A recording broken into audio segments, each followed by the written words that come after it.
Hello and welcome to yet another episode of the Chatterbox with myself, Nyakallo Lephoto, and Sefofane Leluka. Mr. Leluka, sir. Nyaks, I hope you're well, Nyaks. The aeroplane, your best friend in all spheres of life.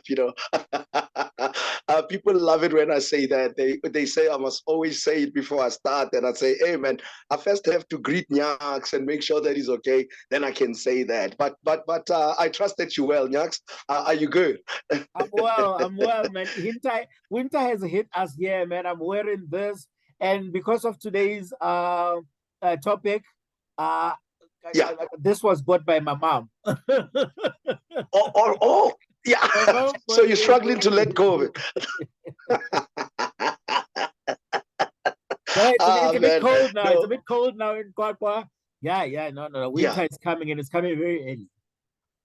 Yeah, in Johannesburg as well. It's raining today, and it's been raining heavily since I think the past 2 days. I thought the rain would have stopped by now, but it doesn't seem to show a sign of stopping anytime soon. So I think yes, winter is hinting now that it's coming back. So let's get ready. Great stuff, man. We are going to be talking about cutting the umbilical cord, man. Blacks don't want to let go of their children. Eh? Lifua mabana, lifua mabana. I mean, as Africans, we are known as collectivist tribes. Yeah, We function yeah. mostly in closely knit societies. And what could be the positives and the negatives of this type of communal living that we are known for as Black people? All right, Jacques.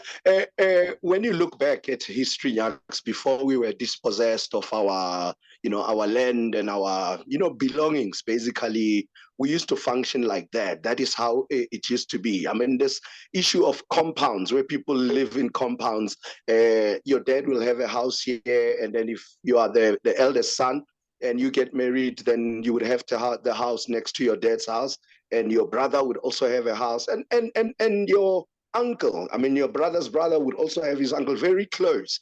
That is just how we were those days. I will say it was due to, socio-economic issues as well. I mean, mobility wasn't really that great back then. Yes, we did have horses, we had animal carts, that we could use, to travel. But then because of the limitations, I mean, we ended up living like that. And it was mainly very easy to make decisions, as families, as a collective, because if you have your elders in the same area, in the same vicinity, then you're able to consult and make decisions, family decisions. You'd find a certain area called Handlovu, a certain area called Lephoto. All the people that live there are the Lephotos, and they are very strong as the people, because they make decisions together. So that element of togetherness really assisted in also accelerating certain decisions that would lead to growth. Because remember, we used to do farming even way before we were dispossessed of our land. Some of the things that we see our white counterparts doing in as far as farming is concerned are things that they learned from us. It's just that they had the resources, to advance them. So we've been living like that, and we've been, I think, that way.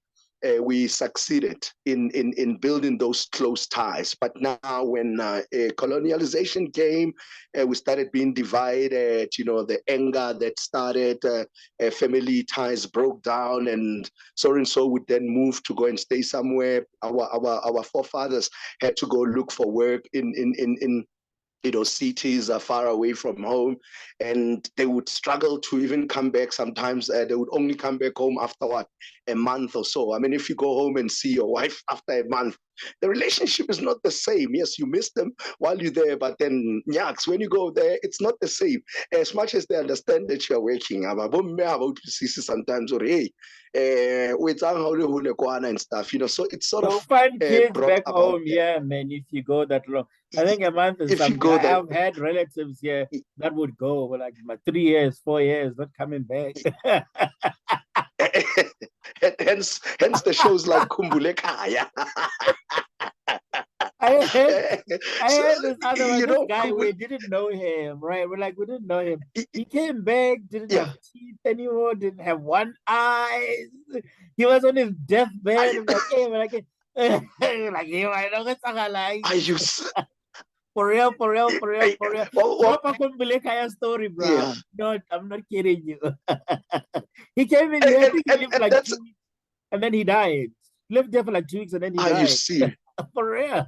Had Are been you gone, serious, had been Jax? gone forever, ever, ever. Ah, He had because ish. he had to come back because he was gravely ill, and then people were like, this was like the beginning days of like social media. Yeah. Yeah, but I think they found the family via like phone calls, and they wrote letters. Like, no, we understand he's from Kwakwa. And that's the he came here, did not Eh, live long, did not live long. So we go and we bury this guy. We don't eh, even know him. It was like kill him, time, mama. yeah. Crazy story, bro. but but you see, that's the sad part about it, Nyaks, that when you know this colonialization came, it was actually intended to break down you know, or sort of the ties, the black people. As black people now, our family ties were no longer there. The respect is lost. There's also rivalry, you know, sort of look at how we live as black people. We're all the same, but there is this tribal rivalry as well that is going on. You find that we are all the Basutus, but within the Basutus, there are certain clans now we're starting to fight. I mean, if you look at all of us, I mean, whether you are Nguni, you are Ndebele, we are all the same. I mean, we come from, I think, the same mother and father. We just had to, you know, so we won't really go delve deep into the history, but I think you sort of know that one of the disadvantages, though, Nyaks, of mothers, of our parents not wanting to cut that umbilical cord, as you said, is that No, we will get to that. it We will get to delays that. growth. Yeah. Yeah. Okay, but you can carry All on. We right. can carry on. We'll see. We'll see how it goes, man. Because what I wanted to know is that we obviously denounce people. You know, the people that keep to themselves, right? It's an in thing Yeah. now, introverts and stuff like that. You know, we call Yeah. people like that antisocial. We call them snobs, self-absorbed, aloof. You know, Mm-hmm. but is there all there is to it? That's not you know, entirely. That there are reasons I mean, behind that. On a greater scheme of things, Nyaks, you find that we now live in, I mean, our setting, I mean, is different from our parents. How our parents would live. Our parents were always close to one another, close to, I mean, my dad would live with I mean, like within what 2 meters of his sister's house and stuff. If he needed something, would just walk there. I mean, the sister would come to my dad's house and ask for whatever she need. And but if you look at how we live now, our settings. I mean, sometimes you see your relative after what 3 months, 4 months. Sometimes you can even go up to a year without seeing family or relative, and it ends up creating that rift that we are not as close as we're supposed to be, even in as far as assisting each other. It becomes very difficult to ask for assistance where you need assistance, whereas we were known to be people of Ubuntu, you know, working together. I cannot let my brother Nyak suffer if I have a little that I have, even if kinali cabbage in the yard, you know, Nyaks would never starve if kinale cabbage, and then Nyaks would know, you know what, Eriki say cabbage ha has fufane da abeshapu ka cabbage, nakloka something, you know, we would barter, you know, even you know, remember barter trade in economics, where we would just exchange goods for goods. You would have whatever that I don't have, I would give, and you give me something that I don't have, and life continued. That is how we lived and we managed. The only thing about it is it delays progress. You know, sometimes you find that I'm too clingy. I'm always, you know, I'm a mama's boy. I don't want to go out there in the world and learn what's going on. So the issue of now, one being, like you said, sort of people that keep to themselves. It's not really about keeping to themselves, but it's the background, where you come from, what are you exposed to, were you used to living with other children? Have you seen a child who's born, alone at home and they don't have siblings sometimes. When it comes to time to share, you can actually see a child who grew up with siblings. Normally, when you interact in a certain setting, you'll see that we are more those who have siblings. If you have 2, 3, 4 siblings, you are always used to sharing because there is nothing that you can have by yourself in the house. So even when you go out there, say you go to a tertiary institution, when you get there, you make friends. If your mother sends you $50 and your friend doesn't have money, you would eat with your brother. Sometimes that person wouldn't struggle as much as they would have if they didn't have you. So that then the people that keep to themselves because of the background where they come from. They're not used to socializing. They were socialized to believe that, yes, it's okay to be with just yourself, particularly when they get self-sufficient. I mean, we've now moved to towns. We live in suburbs, Nyaks, where sometimes you would live with a neighbor, but you don't know the surname of your next door neighbor. You don't know where they come from. All you see is them driving out of their yard or back in. And that's all you know. Should anything happen next door, you wouldn't even know. You only see people maybe, but you don't know what's going on. And when people ask, is that your neighbor? You're like, yeah, that's my neighbor. Who is it? I don't know. But in our township, in our normal settings where we grew up, I would know 10 houses away, I would know who lives there. I mean, even if there were 10 people in that family, I would even tell you who's the oldest, who's the youngest, who was born in when, because we were brought up that way. Hence, we find it very difficult when someone is sort of keeps to themselves these days, because we are used to socializing. Definitely. It helps sometimes, but sometimes it could work against you when you don't interact with people, because then people can't even help you, man. Now the next thing, your car is stuck there, and we'll be like, whose car is it? Just for fun. He doesn't even greet people that one. So let him fix the car by Exactly. himself. Yeah. And particularly, just we normally think things are forever. Sometimes when you have amassed some things, you've now acquired assets, and you think, now I'm okay, I'm sorted. I don't need anyone in my life. Who's Nyaks? When Nyaks calls, Nyaks, we tend to forget that things can change. Things can change, and drastically so, where now I will have scams. I'll phone Nyaks and say, hey, Nyaks, man, ke hloka thuso ya hao mfethu. Like, how monna Aery? Aery, I'm phoning Out of all something people. from this guy. You know what I'm saying. That is just how we are, and I still say, I mean, I do believe and love the setting. Back then, I remember a lot of people were questioning when I during lockdown, the hard lockdown. I remember there was a time where they now allowed us to move around. Provinces. Remember, the movement was also restricted, and at some point, the president decided to say, no, okay, people can travel between provinces. The first day when that happens, Nyaks, I packed my stuff, work stuff in the car, because we were already working from home.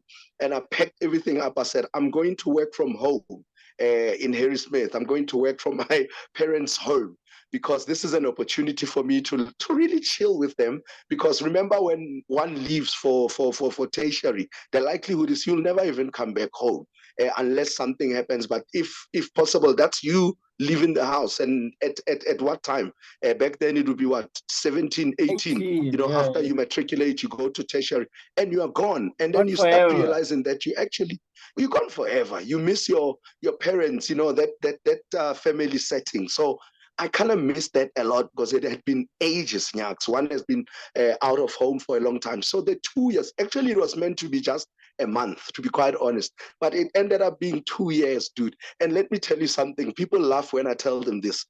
That was the most beautiful and enjoyable 2 years of my life. Just going back and staying with them, and at my age, just staying with my parents in the house. It wasn't really nothing forcing me to be there. Was nothing forcing me to be there, but I wanted to, because it's a beautiful thing. I mean, you get to see your parents. I mean, our parents are elderly now, so from time to time, you want to see how they are doing. You want to monitor their health. You want to be able to see, so that when you are not there, you know that they're still okay. So that was an opportunity, I think, for me. Personally, that was my personal experience. Say, it's such a beautiful thing. There's nothing wrong with just, staying close to your parents if you have to. But just It don't was a let it great stifle film your because growth. that's when you and I started working together on radio. Because then I'd heard, right, man, Yes. Aery's around. He's like, I man, Aery's around. Really? Hey, man, hey, man, good to have you. Hey, man, hey, man, Zagan. Yeah. It was like You we remember that? yeah, I know, like, hi, man, Yeah. Aery, okay, you could be there and I could be here, but let's work. And then we started working, this Yeah. beginning of such a wonderful thing, you know, ever, ever, Yeah. ever, ever. But lately, we see a lot of people staying under their parents' roofs, in their 30s or well into their 40s. Some of them already have kids still living with them. I mean, I know some have grandkids.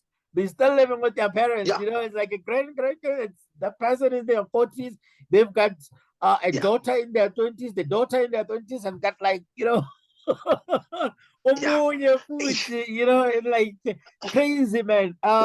So what do we attribute this to? Obviously, there's like obvious factors, but like break it down for us. All right, Nyaks. Unlike our white counterparts, I mean, we know that economically, I mean, we things are different for us. If you look into white families, I mean, they grow up having everything, resources. When a child is born into that family, there's already a trust fund. There's already something set up for that child to start their own life.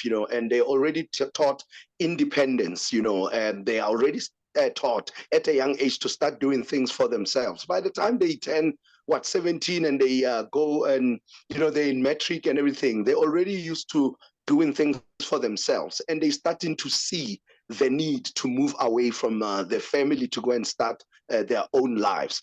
I've had a colleague when I was still working in Durban, a lady in her late, I think, 50s, was just about to turn, I think, 60 or something, who had not seen her sister in 30 years.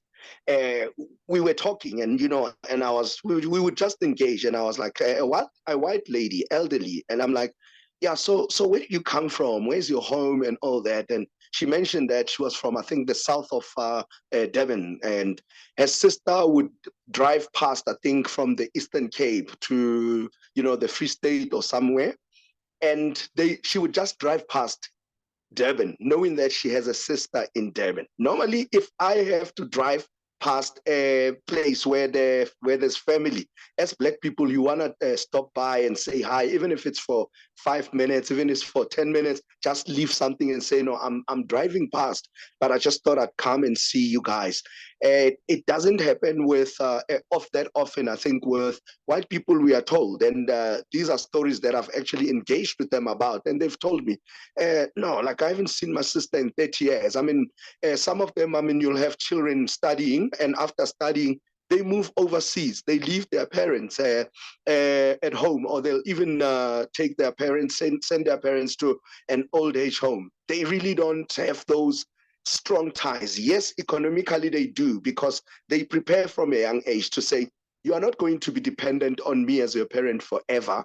Therefore, the quicker you adapt and the quicker you learn how to do things for yourself, the better, so that you can live and be independent. Now, that is something that we often talk about, that, yes, I think when it comes to that, it sort of helps, because at the end of the day, we all have to be independent of our parents. But then with us, Nyaks, it becomes very difficult because of lack of resources. Sometimes you find that, yes, your parents do have the little that they have amassed, but they have to share with you, and they lack that which they can give you to go and start your own life. I mean, how many families, if you go into Black families and ask about a trust fund, they will say, what is a trust fund? Let's start there. What are you asking about? What's that? I mean, oh, okay. If you ask a lot of people, and we often assume that people know things. You might look at us wearing these glasses, looking all nerdy, like, these ones are clued up. So, but sometimes if you ask me something, I'll be like, hey, what's that, Nyaks? I've just learned the new things, because we continue to learn. So I think exposure to certain things, availability of resources, is what separates us from our white counterpart, whether from Indian communities, or other races. So as Black people, we end up like that, not necessarily because we want to, but the resources limit us to movement sometimes. I mean, to leave home and say, I'm going to start a new life in Johannesburg, I'm going to build a house there. I mean, it looks like a very intimidating area. You're like, yo, I'm used to my own small town where my parents are here. If something happens, I'll go to Papa or Mama. Now imagine you're in a big city like Johannesburg, and then you don't have, money to make a phone call. What do you do? But So those are some some of still the do, things that right? you look at. Still go to like big cities and but they are calling home every day. Nothing happens in their households without mom knowing. This guy is married and everything, but he's still calling. He's like, hey, where's that so? Yeah.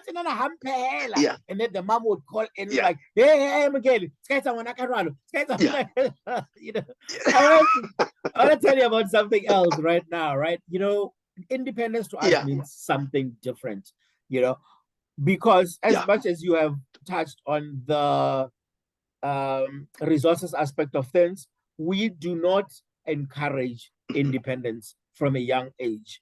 We do not have like cots, like in White House, it'd be like a cot. Even a toddler, like you have your own bed. We tuck you in, you sleep there by yourself, and then we sleep here. So that is independence from when you are like months old. You are not going to sleep here in bed with us. But with Black people, you will find like a 3-year-old, 4-year-old still wants to sleep between the parents, like and the dad, because the dad wants to have his rights at night. And then the mom will be like, the kid is afraid. So with whites, the kid would move from the cot, and after a while, they'd move into their own room. Their own entire room. There, you sleep there. He won't die even if he cries at night. He cries and then he realizes nothing is going to happen. So then he'll stop crying, right? So that is the thing. That is the thing. The other thing is like choosing clothes for kids. From a young, it's like we go into church, right? If we go into church, it's okay. Get ready, we go into church. Get ready, we go to church. Like, okay, go there. What do you want to wear to church today? And then maybe the kid will say, I want to wear my swimming costume to church. Then we'll have to explain to child, okay, no, you can wear your swimming costume to church, but you can wear anything formal there. Go pick a nice pair of trousers, go pick a nice shirt, we'll iron it, or Velemina would iron it, and then you'll get dressed, and then we'll go to church, right?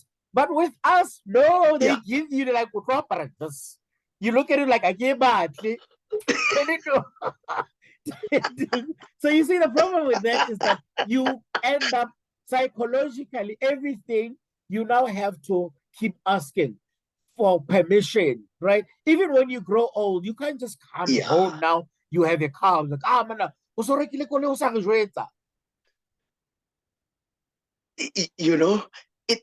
Nyaks, you hit it right on the nail there. Those are some of the things that I was alluding to say that kind of a thing can be very disadvantageous in a manner that it delays growth, it delays independence, the way you think, the way you see life. I mean, as a parent, I would love to see my kid, and sometimes there's this thing that parents do as well, that they give us life, and they want to live it for us as well. I often say, I'm lucky to have parents who are very understanding of the personalities that we are. I mean, they gave birth to 4 children, different in a way, but have a lot in common in terms of what they've learned from home, their principles, but then when it comes to personalities, very different and very independent. One loves doing this, one loves doing that, and we all meet at home. But when we're outside, we are different people. I mean, you look at my brother, you look at my sister, she does a thing, I do my thing. So our parents gave us that freedom. I always say I consider myself lucky in that way, that there was never a discussion in the house to say, you are supposed to become this, you are supposed to become that, you're supposed to do this. Parents gave us freedom and said, we gave you life, but then you are going to live it for yourselves. And the fact that my dad I would sit with my dad, we would have a discussion and agree or disagree on things. And my dad will always say, I like the way you think, because I don't think I would have loved to have a son who listens to everything that I say without questioning, because it means when I'm no more, I'm going to have another me walking and just agreeing to things because this is how I am. But I know you question and you assert yourself, and there's a way that you do things. And when I look at you, I look at an extension of myself, but in a different, way. I know that you can go and handle things when I'm not there. So that's what my dad says, to say, whenever you want to question something, feel free to question. I will not consider that disrespectful, because you are independent. I didn't give birth to you to come and control you. Otherwise, I would have just stayed and became myself. So I love having offsprings who go out there and represent me in a different way. I mean, yes, you love talking. I love talking, but you are in a different industry. My dad is a deacon, and he will never force you to go to church because he goes to church. Yes, growing up, we would go to church. Now, as a family, we would all go to church. And then as we starting to grow up and stuff, we starting. My dad is quite different. My dad is quite different. I think every time we had to go to school, because there's like four of us, and We all are doing four of us have for been to ourselves as university. individuals. You have So your every time relationship we with just God. finish I matric. have my relationship with, yeah. Yeah. Let me just finish this I will point. Let me say, just finish this point. Yeah, I'll get to it. Every time we yeah, would go to university, right? It would be an issue. yeah, It would be he'd want to yeah, say, no, you can't do that. This doesn't pay. No, you can't do that. That doesn't. And with all four of my siblings, it is always an issue. After my trip, yeah, we would have a fight. No, no. And then like he is the type of person that really likes to get people on his side. Like everyone to so, everyone to so. While some rates or 1, 2, 3, 1, 2, 3, 1, 2, 3 is wrong. But really like, man, let Aery, decide what he wants to do. And then now you are the enemy of the state now. I'm not How sure if dare we lost. you not be on my side and stuff like that. But Yeah, let's move on because we're going to yeah, be running out of time. And, other than economics, right, okay, there are people who have still chosen not to stay too far from their parents, sometimes because the parents have said that. I know a lot of people who have turned down overseas jobs because their parents have said, yeah, no, you can't go too far. You can't go. yeah. Hey, Yax, that's another valid point that you are making, and also it is very important because sometimes we can change our way of thinking, and or a certain incident in life can actually change your way of thinking, or it can expose you to a different way of seeing things. For example, people that have always said, hey, now I wouldn't want to leave my parents behind because I mean, I really worry about their well-being when we know their parents are growing up and times are not really the same, where parents could just stay by themselves and they were safe. Back in the days, we used to be safe. Yaks, you and I would walk around streets. Our parents would go away for like play for the whole day without our parents knowing where we were. We would come back safe. These days, when a child leaves your house, you worry about their whereabouts. It's like you are because you always worry to. There were not so many incidents of kidnapping and all that, As a result, one would say, if kitsamaya kisia batswadi ba ka, I mean, ba setse ba le ba ntlong, what would happen to them if really see you? And people that have turned jobs down, I mean, overseas. I remember having a discussion with someone who said, just before COVID, I had just gotten a job offer overseas, and then COVID hit, and then I didn't leave because of that. And then after, some time when things started dying down, I got a call to say, can you come now? And my mindset had changed. I told the company that it's okay. I don't want to come to England anymore. I think I'm okay at home. The reason being that he saw how the parents suffered. They contracted, COVID and all that, and one parent passed on, and that really showed them that we take things lightly. I mean, imagine you are overseas, Nyaks, and then COVID hits, and then you can't fly back home to see your family until a certain time. And while you are there, you find out. And I know They would have missed the people very funeral, close basically. that missed. Yes, there are actually two, I think, funerals that I attended where two of the family members are overseas and they couldn't attend the funeral. because of the situation there. And you know how families are, how we are. We want to be there for our loved one's funeral. So you look at such things, you start thinking differently to say, yeah, it's not so bad after all. And luckily for this person that I'm talking about, because of the new ways of working from home, you know, they still offered him a job. He's working from South Africa, though he's working for a London-based company. So also technology comes in there, has helped us with such. So you do find people that really do not want to leave their parents All because of is those close well that bonds. ends well, man. This show flew, man. It's quite incredible. Um, one last thing: the white people don't have a problem with taking their parents to old age. We would Yeah. have an issue if Sefofane took his parents to an old age home. Hey, hey, Nyaks, when thinking of the people that raised you, I mean, these people did everything to raise you. You are everything that you are because of them. And now that they are old, they cannot do anything. You feel like, I want to live my life now. So they are sort of, stifling my maybe success. If I have to, let me take them to an old age home. I would look at you as well and think, hey, Nyaks, you are crazy, man.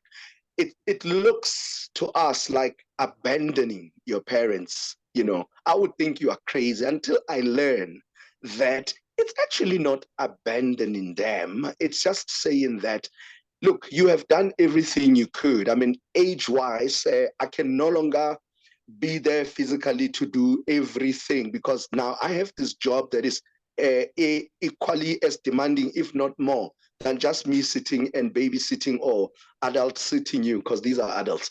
So I cannot sit and do that all the time. So let me rather pay for care that you will get, because this will be someone that is, a specialist in taking care of elderly people. This person is paid for that. Although, Nyaks, we're not sure what happens in old age homes. I'm not saying it's all hunky-dory, it's like a But honeymoon or that's something, but all well we don't know and what good. happens. That's all and good, ne? You can take them to be cared Yeah, for. But go and visit them. Go and exactly. visit That's the them. point I'm coming.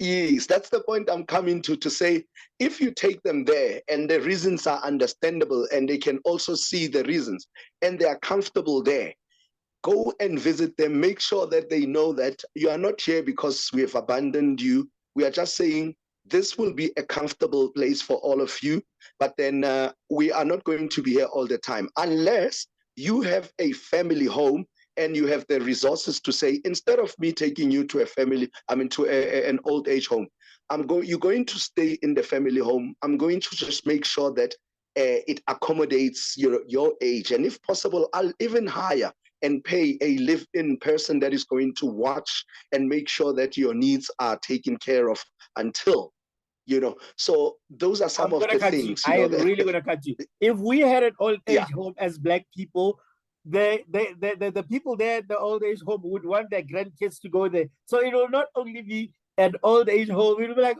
old age home and very young age home. My man, show us what you can do on radio, man. Advertise yourself, man. People from Metro, whoever are here, man. We're like, super funny, hit it.